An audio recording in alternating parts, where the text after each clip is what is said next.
Ficciones Sonosonoras presenta Pequeñas Tretas, de Yolanda Fernández Benito, publicada en 2023 en la antología benéfica Huellas. Locución y música original, David Fernández Bahamonde. Mario llegó a casa con la esperanza de que aquel aburrido insecto sería el pasaporte para conseguir una mascota de verdad. Si lograba que sobreviviese al menos un año, tendría argumentos de peso para convencer a sus padres de que estaba preparado para tener un enorme y leal perro. Aunque para llevar a cabo su plan se hubiese apañado con cualquier bichejo, fue una suerte que la profe de biología le regalase aquel palo seco. Gracias a su fingido interés, hasta le ayudó a construir un terrario sin gastarse un euro. Un tarro de cristal, un puñado de tierra, un esqueje de rosal arrancado del jardín de la vecina y el filtro de desagüe del baño de la buhardilla fueron toda su inversión. Después de acomodar al insecto palo en su nuevo hábitat, le hizo sitio en lo más alto de la estantería que estaba pegando a la ventana. No tenía la menor intención de cuidar de aquel bicho, ya que con hacer el paripé delante de sus padres sería suficiente. Para no levantar sospechas, le bautizó con el estúpido nombre de Tronquete. No fue capaz de librarse de que le emparejasen con el raro de Nico para hacer el proyecto de historia. Aunque no le apetecía invitarle a su casa, lo prefería tener que aguantar las chifladuras de la madre del pobre chaval.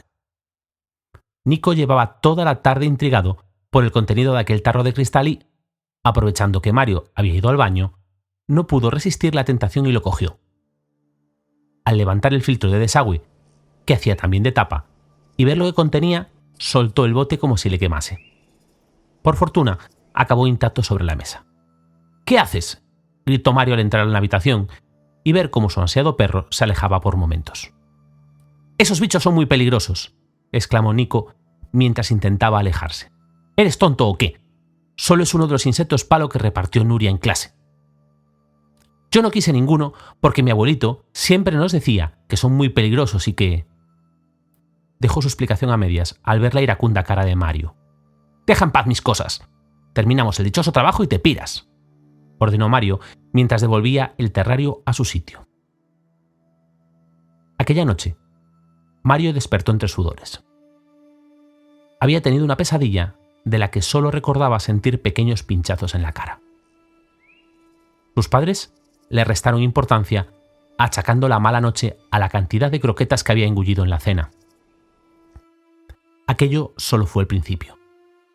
Noche tras noche, luchaba por mantenerse despierto, intentando evitar que, fuese lo que fuese aquello, no volviese a visitarle en sueños. Cada mañana se despertaba agotado y nervioso por no poder recordar nada de lo ocurrido en la recurrente pesadilla. Lo que en principio catalogaron como una fase más de la adolescencia, empezó a ser preocupante cuando Mario comenzó a perder peso de manera descontrolada. Aunque los médicos recomendaron su ingreso en el hospital hasta tener un diagnóstico definitivo, sus padres creyeron que Mario descansaría mejor en su propia casa. En apenas un mes, el niño no era capaz de levantarse de la cama y, por más que ingería todo tipo de preparados alimenticios hipercalóricos, no dejaba de adelgazar. Día tras día, su madre, aunque le costase un triunfo, se tragaba la desesperación e intentaba aparentar normalidad delante de su hijo. Una mañana, mientras limpiaba la habitación, reparó en el tarro de cristal que acumulaba polvo escondido en lo más alto de la estantería. «Mario, mira qué grande está Tronquete. Nos habíamos olvidado de él», dijo mientras depositaba el tarro encima de la mesa de estudio. «Voy a limpiar el terrario, que está lleno de cagaditas». Cuando su madre sacó a Tronquete del bote y lo dejó encima de la mesa, Mario comenzó a temblar. De repente, recordó lo que soñaba cada noche y, lo peor de todo, tuvo la certeza de que aquello no era un sueño. Recordó cómo gracias a la farola de la calle veía a contraluz la sombra de aquel bicho que descendía por la cortina. Recordó cómo oía el apenas perceptible ruido que sus quebradizas patas hacían al caminar por la mesa, dejando unas minúsculas huellas para llegar hasta su cama.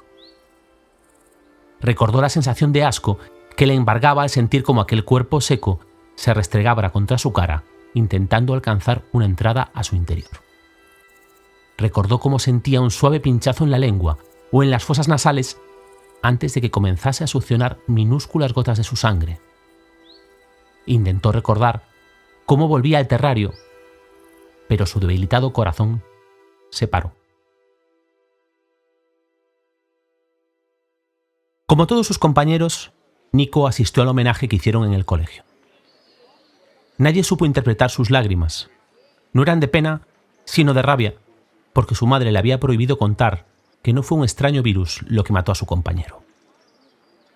Mientras sujetaba a la cazadora que hacía unas semanas había dejado olvidada en casa de Mario y que ahora su apenada madre le había devuelto, no dejaba de pensar en que, tal vez, si Mario no le hubiese chillado, hubiese buscado el filtro de desagüe y vuelto a tapar el terrario.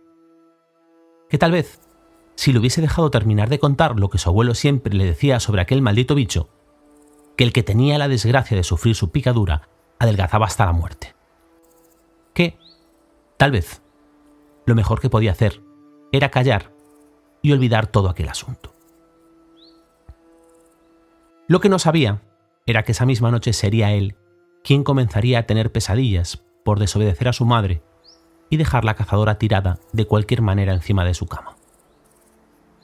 Tampoco sabía que Tronquete, al no poder volver a su terrario, se había refugiado en el bolsillo interior de la cazadora perdida y que estaba ansioso por tener un nuevo dueño que le alimentase con algo más jugoso que la insípida savia del rosal.